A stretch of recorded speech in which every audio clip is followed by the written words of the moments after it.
தமிழ் தேசியம் எங்க ஊர்ல சொல்லுவார்ல, தாலி பேச்ச அட்டு பேசுப்பான் அப்படின்னு சொல்லுவான். பஞ்சாயத்துல தாலி பேச்ச அட்டு பேசுப்பா, என்ன வெத்தலாவுக்குள்ள செத்தவங்கையில வெத்தலா கொடுத்த மாதிரி சவச்சவன் பேசிட்டு இருக்காங்க. அது மாதிரி ஒரு தாலி பேச்ச அட்டு பேசிடுவோம். முதல்ல இந்தியம்னா என்ன, திராவிடம்னா என்ன, தமிழ் தேசியம்னா என்ன? அது இந்தியம்னா என்ன? அதற்கு இந்த புத்தகத்தை படிக்கும்போது தொடக்க கட்டுரையிலே எங்களுடைய ஆசான், எங்களுடைய முன்னவர் அண்ணன் தமிழரசன் அவர்கள் தெளிவாக விளக்கிட்டார்.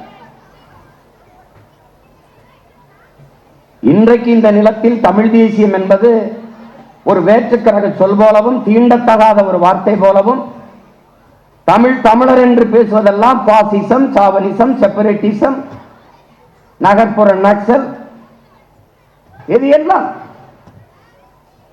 ஆனால் இவையெல்லாம் கொஞ்சம் கொஞ்சமாக அமைதிப்படுத்தப்பட்டு வருகிறது.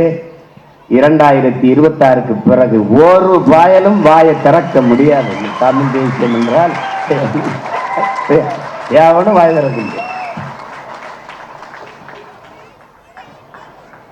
இங்கே எங்கள் உயிர் தலைவன் இன விடுதலைக்காக ஆயுதமேந்திய புரட்சியை முன்னெடுத்த போது அந்த புரட்சிக்கான அவசியத்தை இந்த நிலத்திலே தெரு தெருவாக கொண்டு போய் சேர்த்தவன் எங்கள் அண்ணன் தமிழரசன் அவர்கள். இன்றைக்கு அவன் இந்த அரசியல், இந்த இனத்தின் உரிமை விடுதலைக்கான தேவை என்ன என்று எழுதிய இந்த கட்டுரையை அவன் தம்பிகளும் பிரபாகரன் பிள்ளைகளும் தெரு தெருவாக கொண்டு போய் சேர்க்கிற பணியை செய்து கொண்டிருக்கிறார். அறிவார்ந்த பெருமக்களே, கற்றறிந்த சான்றோர்களே,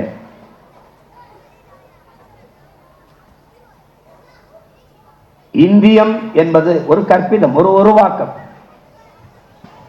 563 சமஸ்தான இந்தியா, அதை அண்ணன் தமிழரசன் அவர்கள் எழுதியிருக்கிறார்கள். இந்தியா என்கிற ஒரு நாடு இருந்ததில்லை, உருவாக்கப்பட்டது. கற்றறிந்த அனைவரும் நீங்கள் அறிவீர்கள். பல்வேறு தேசிய இனங்கள், அதை ஆண்ட சிறு பெரு மன்னர்கள், வணிகம் செய்ய வந்த வெள்ளையர்கள் இந்த நிலப்பரப்பை அடிமைப்படுத்தி நிர்வாக வசதிக்காக ஒரே நாடாக கட்டி அதற்கு இந்தியா என்று பெயர் வைத்தார்கள். நம்முடைய போற்றுதற்குரிய பெருந்தகை கவிக்கோ அப்துல் ரஹ்மான் அவர்கள் கூட வெள்ளைக்காரன் பெத்து போட்டு பெயர் வைத்தான், அதற்கு இவர்கள் அப்பன் முறை வைத்து கொண்டாடி கொண்டிருக்கிறார்கள் என்று. இது ஒரே வண்ணத்தில் ஒரே துணியில் தைத்த சட்டை அல்ல.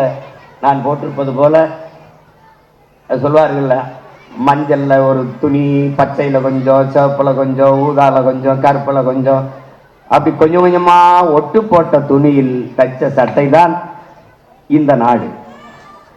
இந்தியா ஒரு தேசம் அல்ல, நாடு. பல தேசங்களின் ஐக்கியம், ஒன்றியம். அது யுனைடெட் ஸ்டேட் ஆஃப் அமெரிக்கா, அது யுனைடெட் கிங்டம், அது ஐரோப்பிய யூனியன், அதுபோல இது யுனைடெட் ஸ்டேட் ஆஃப் இந்தியா.